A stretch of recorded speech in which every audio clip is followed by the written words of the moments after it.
Hi hello నేను మీ Botta Shivanna yes మీడియాకు స్వాగతం. ఇవాళ మార్నింగ్ న్యూస్లో ఏ వార్త దేనికి వచ్చింది, ఎందుకు ఈ వార్తలు ఏ ఉద్దేశంతో ఉన్నాయి, వాటిని మొత్తానికి ఏదైతే వార్త దేనికోసం వస్తుందో, ఏ రాజకీయ పార్టీ మాట్లాడుతుందనే విషయాన్ని మీకు తెలంగాణలో ప్రతి గడపకు చేర్చాలనే ఉద్దేశంతో ఈ ఎస్ మీడియా స్థాపించడం జరిగింది మిత్రులారా. అందుకే ఇవాళ ఎస్ మీడియా మార్నింగ్ న్యూస్లో భాగంగా మనం ఈనాడు సాక్షి పేపర్ యొక్క ఏ అయితే మెయిన్ వార్తలు ఉన్నాయో వార్తలను విశ్లేషిద్దాం. ఎవరు ఎందుకు ఈ వార్త రాసిరనే విషయాన్ని కూడా తెలియజేస్తాను మిత్రులారా. దయచేసి సబ్స్క్రైబ్ చేయండి, ఛానల్ని కామెంట్ చేయండి, అదేవిధంగా షేర్ చేయండి. మొదటగా ఈనాడు పేపర్ సంబంధించిన వార్తలు. భారత్ విజయ తిలకం, ఆసియా కప్ మనదే, టీమిండియాను గెలిపించిన తెలుగు అబ్బాయి. నిన్న ఏదైతే ఆసియా కప్ ఫైనల్ ఉండే, ఫైనల్లో పాక్పై భారత్ విజయం సాధించి దానికి సంబంధించిన వార్త. కొంచెం తడబడ్డా, కొంచెం కష్టపడ్డా, మళ్ళీ మనదే పై చేయి. పక్షం రోజుల వ్యవధిలో చిరకాల ప్రత్యర్థి పాకిస్తాన్ను మూడోసారి మట్టి కర్పించిన టీమిండియా ఆసియా కప్ విజేతగా నిలిచింది. ఉత్కంఠ భరిత పోరులో తెలుగు కుర్రాడు తిలక్ వర్మ భారత్ హీరో. ప్రతికూల పరిస్థితుల్లో అతడు చిరస్మరణీయ ఇన్నింగ్స్తో జట్టును గెలిపించాడు. స్వల్ప లక్ష్య ఛేదనలో 20కే 3 వికెట్లు చేజార్చినప్పుడు, పరుగులు రాక కష్టమవుతున్నప్పుడు, ఒత్తిడి తీవ్రమవుతున్నప్పుడు తిలక్ వర్మ 69 నాటౌట్, 53 బంతులలో 3 ఫోర్లు, 6 సిక్సర్లతో పోరాడిన తీరు అద్భుతం. అంత ఒత్తిడిలోనూ చక్కని షాట్లు ఆడుతూ సాధించిన రన్ రేటు మరీ పెరిగిపోకుండా చూస్తూ మిగతా బ్యాటర్లను అందించిన కాస్త సహకారంతో తెలుగు ఇండియాను విజయపథంలో నడిపించాడు. అతడు సహకరించిన ఇన్నింగ్స్లో చాలా రోజులు గుర్తుండిపోతుంది. బంతితో కుల్దీప్ యాదవ్ 4 వికెట్లు కూడా విజయం కీలక పాత్ర పోషించాడు. కుల్దీప్ యాదవ్ కూడా బౌలింగ్లో మంచి పర్ఫార్మెన్స్ ఇచ్చాడంట. తిలక్ వర్మ అని చెప్పి మన తెలుగు అబ్బాయి అని ఒక న్యూస్ రావడం జరిగింది. ఇది నిన్న ఆసియా కప్ సంబంధించిన వార్త. తర్వాత నెక్స్ట్ మరో వార్త చూద్దాం. గ్రూప్ 2 ఫలితాలు వచ్చేసాయి. 782 పోస్టులకు అభ్యర్థుల ఎంపిక. టాపర్కు జిఏడిలో ఏఎస్ఓగా పోస్టింగు. పురుషుల టాప్ 5లో 4 సబ్ రిజిస్ట్రార్లు, మహిళల్లో టాప్ 5లో 4కు నాయబ్ తహసీల్దార్ అంట. ఏదైతే గ్రూప్ 2 సంబంధించిన రిజల్ట్ వచ్చింది నిన్న, రిజల్ట్లో భాగంగా తెలంగాణ రాష్ట్రంలో గ్రూప్ 2 టాపర్ వెంకట హరవర్ధన్ రెడ్డి అంట. ఆయనకు జిఏడిలో ఏఎస్ఓగా పోస్టింగ్ ఇచ్చిందంట. అదేవిధంగా ఎవరైతే పురుషుల్లో టాప్ 5 మెంబర్స్లో 4కేమో సబ్ రిజిస్ట్రార్గా, మహిళలలో టాప్ 5 మెంబర్కేమో నాయబ్ తహసీల్దార్గా అవకాశం వచ్చిందంట. దానికి సంబంధించిన వార్త. అయితే రాష్ట్రంలో గ్రూప్ 2 పోస్టులకు ఎంపికైన అభ్యర్థుల జాబితాను టీజీపీఎస్ ప్రకటించింది. అభ్యర్థులు ఎంపిక చేసుకున్న పోస్టుల ప్రాధాన్యత క్రమంగా రాత పరీక్షలో వచ్చిన మార్కులను రిజిస్ట్రేషను రోస్టర్ ఆధారంగా ఆయా పోస్టులను ఎంపికైన వారి వివరాలు వెల్లడించింది. మొత్తం 783 పోస్టులకు 782 పోస్టుల అభ్యర్థులను ఎంపిక చేసింది. మరో పోస్టు ఫలితాన్ని విత్ హోల్డ్లో పెట్టినట్టు తెలిపింది. ఆదివారం హైదరాబాద్లోని టీజీపీఎస్ కార్యాలయం చైర్మన్ బుర్రా వెంకటేశం గ్రూప్ 2 తుది ఫలితాలు విడుదల చేశారు. ఈ కార్యక్రమంలో కార్యదర్శి ప్రియాంక, సభ్యులు శ్రీకాంత్ రాథోడ్, నర్రి యాదయ్య, పాల్వాయి రజని, అమీర్లా ఖాన్ పాల్గొన్నారు. మొత్తం 600 మార్కులకు 4 పేపర్లుగా నిర్వహించిన ఈ పరీక్షలో మల్టీజోన్ 1కు చెందిన వారు వెంకట హరవర్ధన్ రెడ్డి 447.088 మార్కులతో టాపర్గా నిలిచారు. ఆయన సాధారణ పరిపాలన విభాగం జిఏడిలో ఏఎస్ఓగా ఎంపికయ్యారు. పురుషులలో దీనికి సంబంధించిందంటే గ్రూప్ 2కు సంబంధించిన ఏ అయితే ఆయా విభాగాలలో 600 మార్కులు కానీ 4 పేపర్లు రాస్తే అందులో టాపర్గా మన వెంకట హరవర్ధన్ రెడ్డికి వచ్చిందంట. దానికి సంబంధించి వస్తే ఆయన జిఏడిలో ఏఎస్ఓగా పోస్టింగ్ తీసుకుందంట. దానికి సంబంధించిన వార్త. ఇది బాగానే ఉంది రేవంత్ రెడ్డి గారు. ఇలా గ్రూప్ 1 గ్రూప్ 2 రిజల్ట్ ఇవ్వడం బాగానే ఉంది. కానీ యువతకు ఇచ్చినటువంటి ఏదైతే యూత్ డిక్లరేషన్ సంబంధించిన ఏదైతే హామీలు ఉన్నాయో ఆ హామీలన్నిటినీ మహిళలకు స్కూటీలు ఇస్తున్నావు చదువుకునే మహిళలకు, అదేవిధంగా జాబ్ క్యాలెండర్ రిలీజ్ చేస్తున్నావు, అదేవిధంగా ఏదైతే చదువుకునే పిల్లలకు ప్రోత్సాహాల కింద అనేక హామీలు ఇచ్చారు కాంగ్రెస్ గవర్నమెంట్. దయచేసి వాటన్నిటిని కూడా ఫుల్ఫిల్ చేయాల్సిన అవసరం ఉంది. లేకపోతే మళ్ళీ చెప్తున్నా కదా, కేసీఆర్ పట్టినకైతే నీకు కూడా పడుతున్న విషయాన్ని మరోసారి తెలియజేస్తున్నా. తర్వాత మరో వార్త, తలమానికంగా ఫ్యూచర్ సిటీ వచ్చే 10 ఏళ్లలో ఇక్కడ ఫార్చ్యూన్ 500 సంస్థల పెట్టుబడులు, మన చరిత్రను మనమే రాసుకుందాం. ఫ్యూచర్ సిటీ కార్యాలయ శంకుస్థాపనలో రేవంత్ రెడ్డి. ఫ్యూచర్ సిటీ ప్రణాళికను పరిశీలిస్తున్న రేవంత్ రెడ్డి, డిప్యూటీ సీఎం బట్టి, చిత్రంలో అద్దూరి లక్ష్మణ్, టీచన్న గారి లక్ష్మారెడ్డి, మల్రెడ్డి రంగారెడ్డి, శ్రీధర్ బాబు తదితరులు ఉన్నారంట. ఇది ఫ్యూచర్ సిటీకి సంబంధించింది. నిన్న ఏదైతే రేవంత్ రెడ్డి ఉన్నాడో రేవంత్ రెడ్డి నిన్న ఫ్యూచర్ సిటీ పోవడం జరిగింది. దానికి సంబంధించిన శంకుస్థాపన చేసిండు. దానికి సంబంధించిన వార్త ఇది. అల్లమట్టి ఎత్తు పెంపుకు సీఎం అడ్డుకోరేం, రాష్ట్రంలో భాజపా కాంగ్రెస్ జాయింట్ వెంచర్ ప్రభుత్వం. అచ్చంపేట జనగర్జన సభలో కేటీఆర్ అంట. కేటీఆర్ గారు నిన్న అచ్చంపేటకు పోయి అచ్చంపేటకు సంబంధించిన సభలో ఇదే రేవంత్ రెడ్డి గారిని ఏమని అంటే ఏక పడేసిండు అన్నట్టు. కర్ణాటక ప్రభుత్వం ఆల్మట్టి ప్రాజెక్టును ఎత్తు పెంచేందుకు ప్రయత్నం చేస్తుంది. రేవంత్ రెడ్డి కాంగ్రెస్ అగ్రనేత రాహుల్ గాంధీ ఏం మాట్లాడడం లేదని బారాస కార్యనిర్వాహక అధ్యక్షుడు కేటీఆర్ విమర్శించారు. భాజపా కాంగ్రెస్ కలిసి రాష్ట్రంలో జాయింట్ వెంచర్ ప్రభుత్వాన్ని నడుపుతున్నారని ఆదివారం నాగర్ కర్నూలు జిల్లా అచ్చంపేటలో నిర్వహించిన జనగర్జన సభలో ఆయన మాట్లాడారు. ఆల్మట్టి ప్రాజెక్టు ఎత్తు పెంచేందుకు రాష్ట్రానికి తీవ్ర నష్టం జరుగుతుందన్నారు.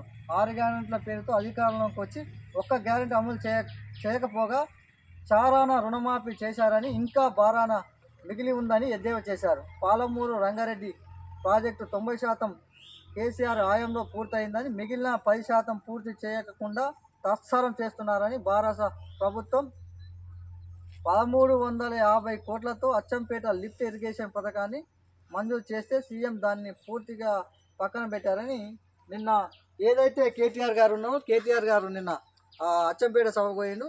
అచ్చంపేటలో జన గర్జన సభ అని పెట్టి బీఆర్ఎస్లో పెట్టిన సభకు పోయి, అయ్యా ఆల్మట్టికి సంబంధించిన కర్ణాటకకు సంబంధించిన ఆల్మట్టి, అదేవిధంగా ఏదైతే ఆల్మట్టి డ్యామ్ హైట్ పెంచుతారు దానికి సంబంధించి ఎందుకు మాట్లాడతలేవని అన్న. నిజంగానే రేవంత్ రెడ్డి గారు 100% స్పందించాలి. ఎందుకంటే ఈ ఎత్తు పెంచడం వల్ల, పై రాష్ట్రంలో ఎత్తు పెంచడం వల్ల ఇవాళ మనకే నష్టం జరుగుతుంది. దాని మీద స్పందించాలి. అదేవిధంగా ఇవాళ రాహుల్ గాంధీ మెప్పు కోసం ఏమో కర్ణాటక ఏమో ఆల్మట్టి పెంచుతుంటే సైలెంట్గా ఉన్నాం. నీ గురువైనటువంటి అదే చంద్రబాబు నాయుడు కింద బనకచర్ల కడితేనేమో సైలెంట్ ఉంటివి. మరి నువ్వు దేనికి ఈ తెలంగాణలో ఏ ప్రయోజనాల కోసం నువ్వు ముఖ్యమంత్రి అయినావు? ఇక్కడ తెలంగాణ ఉద్యమం జరిగింది నీళ్లు నిధుల నియామకాల పేరుతో జరిగింది. అవి ఇవ్వట్లేదనే అవి సరిగా ఫుల్ఫిల్ చేయలేదని కేసీఆర్ గారిని గద్దించడం జరిగింది. మరి నువ్వు చేసేది ఏంది అంటే గురువు మెప్పు కోసం ఏమో బనకచర్ల వదిలిపెడతావు. నీ అధినేత రాహుల్ గాంధీ యొక్క మెప్పు కోసమేమో ఆల్మట్టి డ్యామ్ పెంచితే సైలెంట్ అవుతావు. అంటే దీని అర్థమైంది. దయచేసి తెలంగాణ ప్రజల ఆలోచన చేయండి. ఎవరి ప్రయోజనాల కోసం కాంగ్రెస్ గవర్నమెంట్ నడుస్తుందో ఒకసారి. చలో, చెరువులను చెరబడితే తాట తీస్తాం, తక్కువ ధర అంటూ తాటకాల స్థలాలను కొని పేదలు మోసపోవద్దు. అంబర్పేట బతుకమ్మ కుంట పునఃప్రారంభంలో ఏదైతే నిన్న అంబర్పేట దగ్గర ఉన్న బతుకమ్మ కుంట ప్రారంభంలో నిన్న పునఃప్రారంభించిండు సీఎం రేవంత్ రెడ్డి. రేవంత్ రెడ్డి ఏమంటుండంటే ఏవైతే చెరువు శిఖం భూములు ఉంటాయో, ఏవైతే చెరువుకు సంబంధించిన భూములు ఉంటాయో అవి తక్కువ ధరకు వస్తుందని చెప్పి కొని మోసపోవద్దని చెప్పి ఈ వార్త యొక్క సారాంశం. అదేవిధంగా ఇంకో వార్త, స్థానిక ఎన్నికలకు షెడ్యూల్ నేడు. ఇవాళనే ఒకవేళ స్థానిక సంస్థలకు షెడ్యూల్ వచ్చే అవకాశం ఉందంట. మిత్రులారా, దయచేసి బహుజన బిడ్డ గుర్తుంచుకోండి. 100% షెడ్యూల్ రాగానే జనరల్ స్థానాల్లో కూడా ఎస్సీ ఎస్టీ బీసీలు ఏడే గెలిచే అవకాశం ఉంటే ఆడ ఖచ్చితంగా పోటీ చేయాల్సిందే. ఎవ్వరికి పార్టీలో ఖచ్చితంగా 100% మనం బరిలో నిలవాల్సిందే, గెలవాల్సిందే. నిండా 6% లేని అగ్రకుల ఆధిపత్య వర్గాలను ఓడించవలసిందే. వాళ్ళకు రావాల్సిన ఏవైతే సీట్లు ఉన్నాయో వాళ్ళ తమాషా ప్రకారం మాత్రమే గెలిచే అవకాశం ఉన్నట్టు గెలవనియాలి. మిగతా అన్నిటి ఎస్సీ ఎస్టీ బీసీలు గుంజుకోవాల్సిన అవసరం ఉందని తెలియజేస్తున్నాను మిత్రులారా. 40కి చేరిన మృతుల సంఖ్య. కర్నూలులో క్షతగాత్రం పరామర్శించిన స్టాలిన్ అంట. స్టాలిన్ గారు నిన్న ఏదైతే విజయ్ గారి సభలో ఏదైతే అపశృతి జరిగిందో దానికి సంబంధించిన వార్త ఇది. 40 మందికి నిన్ననే 35 మంది, ఇప్పుడు ఇంకా 2 పెరిగినంట. దానికి సంబంధించిన వార్త. మిత్రులారా, ఈనాడు పేపర్లోని సారాంశం ఇది. అదేవిధంగా ఇంకో మెయిన్ ఎడిషన్ అయిన సాక్షిలోకి వెళ్ళిపోదాం. సాక్షి ఏం చెప్తుంది, వార్తలు ఏం రాసిందనే విషయాన్ని మీకు చెప్పే ప్రయత్నం చేస్తాం. భారత్ విజయ తిలకం. 9వసారి ఆసియా కప్ గెలిచిన టీమిండియా ఓరావరి ఫైనల్లో పాక్పై భారత్ గెలిపించిన తిలక్ వర్మ. టోర్నీలో పాకిస్తాన్ 3 మ్యాచ్లలోనూ భారత్ విజయం. ఏదైతే పాకిస్తాన్తో 3 మ్యాచ్లు జరిగినాయి, ఏదైతే 3 మ్యాచ్లు ఆ 3 మ్యాచ్లలో కూడా మన భారత్ విజయం చేకూర్చింది. భారత్కు ఇవాళ గెలవడానికి గల కారణం మన తెలుగు అబ్బాయి అయినటువంటి ఎవరైతే తిలక్ వర్మ ఉందో ఆయన ఒంటి చేతితో గెలిపించినట్టు ఈడ వార్త ఒకటి వచ్చింది. గ్రూప్ 2 తుది ఫలితాల విడుదల. గ్రూప్ 2కు సంబంధించిన తుది ఫలితాలు నిన్న రావడం జరిగింది. వాటికి సంబంధించిన ఒక వార్త వచ్చింది. మరో వార్త. ఆల్మట్టి ఎత్తుకు ఆపుతావా? కృష్ణానదిపై కర్ణాటక కుట్ర నివారించే దమ్ముందా? నల్లమల్ల పులిగా చెప్పుకునే రేవంత్ రెడ్డి రాష్ట్ర ప్రయోజనాలు కాపాడాలి. రాహుల్ గాంధీ తనను ఎప్పుడు తీసేస్తాడన్న భయంలో ఉన్నాడు. అచ్చంపేట బీఆర్ఎస్ జనగర్జన సభలో కేటీఆర్ చేసిన వ్యాఖ్యలు ఇవి. ఏమంటుండంటే ఆల్మట్టి ఎత్తు ఆపుతావా అని అడుగుతుండు. అయ్యా, నువ్వు నల్లమల్ల పులిగా చెప్పుకునే రేవంత్ రెడ్డి ఏదైతే పులి అని చెప్పుకుంటున్నావు కదా, ఆ పులి ఇవాళ ఆల్మట్టి డ్యామ్ యొక్క ఎత్తు పెరుగుతుంది, దాన్ని ఆపే దమ్ము నీకుందా?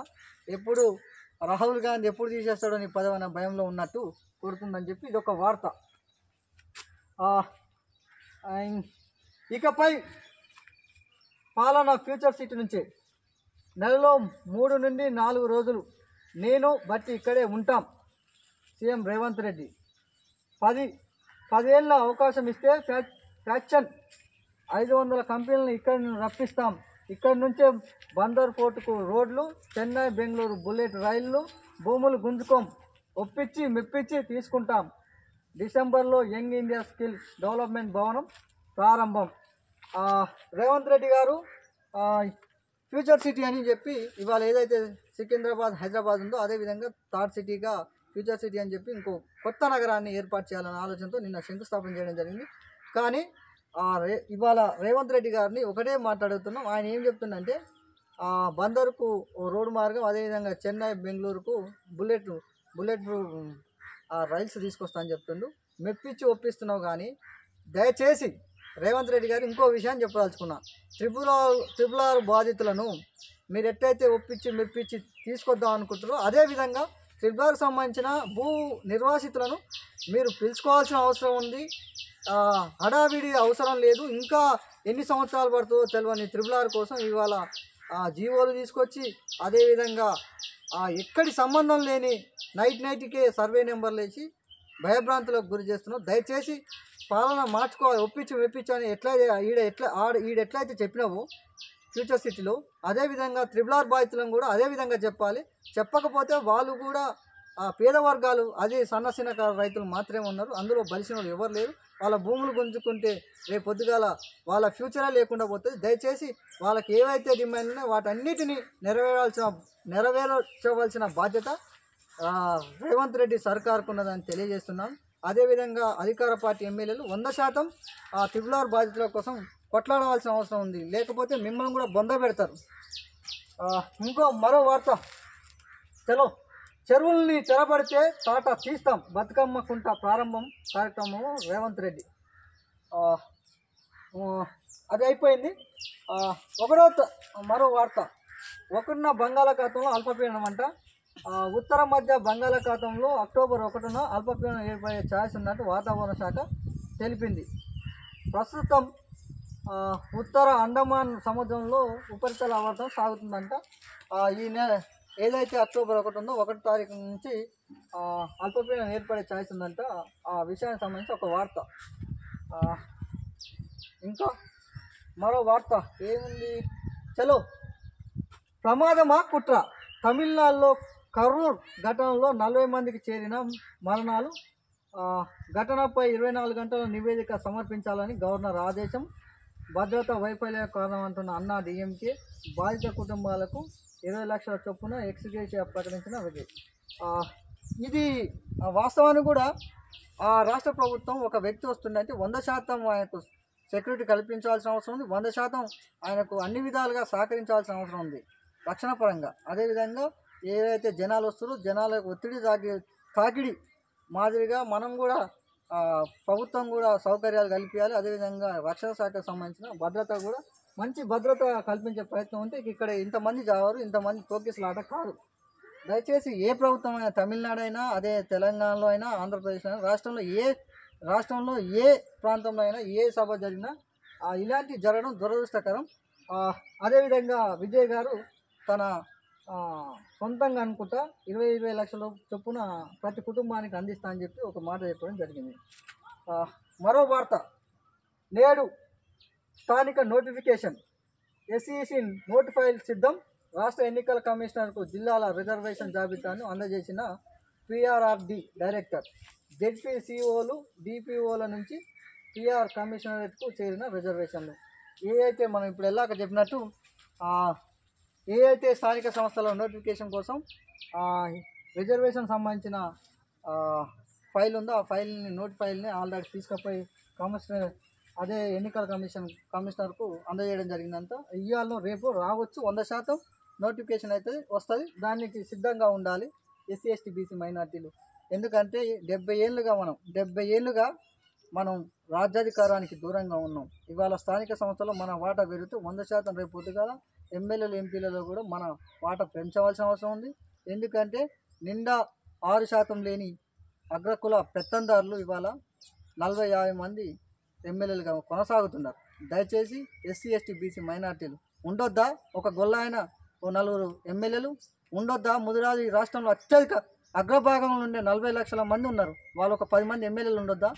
అందుకే ఇవాళనే ఆలోచన చేయాలి, ఇవాళనే కార్యముఖులు కావాలి. ఇవాళ ఏదైతే తెలంగాణలో ప్రతి అవకాశాన్ని ఎస్సీ ఎస్టీ బీసీలు వాడుకోవాల్సిన అవసరం ఉంది. దయచేసి ఈ ఎలక్షన్ నోటిఫికేషన్ కూడా 100% వాడుకోవాల్సిన అవసరం ఉంది. చలో మరో వార్త, కాల్పుల విరమణ కుదరదు. మావోయిస్టులు ఆయుధాలు వదిలేసి లొంగిపోవాలి. ఆయుధాలు వదిలేస్తే ఒక తూటా కూడా పేల్చాం. లొంగిపోయే వారికి రెడ్ కార్పెట్ వేసి స్వాగతం పలుకుతాం. హోంమంత్రి అమిత్ షా ఏమంటుండంటే, ఇది మావోయిస్టు పార్టీకి సంబంధించిన ఏదైతే నక్సలైట్లు ఉన్నారో అన్నలున్నారో వాళ్ళు ఏదైతే అయ్యా కేంద్ర ప్రభుత్వానికి దగ్గర 4-5 నెలల నుంచి దగ్గర 6 నెలల నుంచి మేము శాంతి చర్చలకు సిద్ధమని చెప్పి మావోయిస్టు పార్టీ చెప్తుంది. ఇగో ఈతల మారి ఇంకన్నా లెక్క కేంద్ర హోంశాఖ మంత్రి ఏమంటుండంటే, అది కుదరదు, మీ అంతలోనే మీరే తుపాకులను కిందేసి రావాల్సిన అవసరం ఉందని చెప్తున్నారు. సరే, మరి మనం కూడా ఏ తల్లి అయినా, దయచేసి మిత్రులారా గమనించండి, ఏ తల్లి అయినా తన సొంత బిడ్డలను చంపుకుంటుందా అనేది ఒక క్వశ్చన్. అదేవిధంగా సిగ్గులేని ఈ ఏదైతే భారతదేశంలో భాజపా సర్కారు ఉన్నదో, ఇవాళ అధికార పార్టీ ఉన్నదో, ఆపరేషన్ సింధూరు పేరుతో ఎవరికి మొదలుపెట్టేటప్పుడు ఏమో ప్రతిపక్షాలు కుసపెట్టుకొని అయ్యా మేము యుద్ధానికి పోతున్నాం అని చెప్తున్నావు. అదేవిధంగా వదిలిపెట్టేటప్పుడు ఏమో అదే ఏదైతే యుద్ధం ఉందో ఆ యుద్ధాన్ని ఆపే టైంలో ఎవరు చెప్పకుండా ఆపేసినాం. ఇవాళ మొన్న కూడా ఏమంటుండు, మీ బాస్ అయినటువంటి అమెరికా అధ్యక్షుడు ట్రంప్ ఏమంటుండంటే, భారత్ పాక్ మధ్య సింధూరు యుద్ధంతో పాటు 7 యుద్ధాలు ఆపినని చెప్పి రాజ్యసభ ఐక్యరాజ్య సమితిలోనే ఆయన చెప్పడం జరిగింది. మరి వాళ్ళ మీద ఉన్న ప్రేమ, వాళ్ళ పాకిస్తాన్ మీద, దాయాద దేశం అనేటువంటి పాకిస్తాన్ మీద ఉన్న ప్రేమ మన సొంత బిడ్డలైన నక్సలైట్ల మీద ఎందుకు లేదు అని అడుగుతున్నా. సూటి క్వశ్చన్. ఎందుకంటే ఇవాళ వాళ్ళని ఆయుధాలు తీసేయమంటున్నారు. అసలు అన్నలు దేనికోసం పోరాటం చేస్తున్నారు? దయచేసి తెలంగాణ ప్రజలు కూడా అర్థం చేసుకోవాలి, ఈ దేశ ప్రజలందరూ అర్థం చేసుకోవాలి. ఎవరి కోసం పోరు చేస్తారు, ఎవరి కోసం ప్రాణాలు అర్పిస్తారు? ఇవాళ ఎస్సీ ఎస్టీ గిరిజనులు ఎక్కడైతే అన్యాయం జరుగుతుందో, ఎక్కడైతే సంపదను కొల్లగొట్టకపోతే కార్పొరేట్ సంస్థలు, అక్కడ మాత్రమే ఈ నక్సల్ ప్రభావం ఉంటుంది. ఆ అన్నలు కూడా అదే విధంగా ఏడైతే అణచివేత గురయ్యారో వాళ్ళను సేవ్ చేసే గేమ్లో ఉంటుంది. అయితే వీళ్ళని రమ్మంటం బాగానే ఉంది.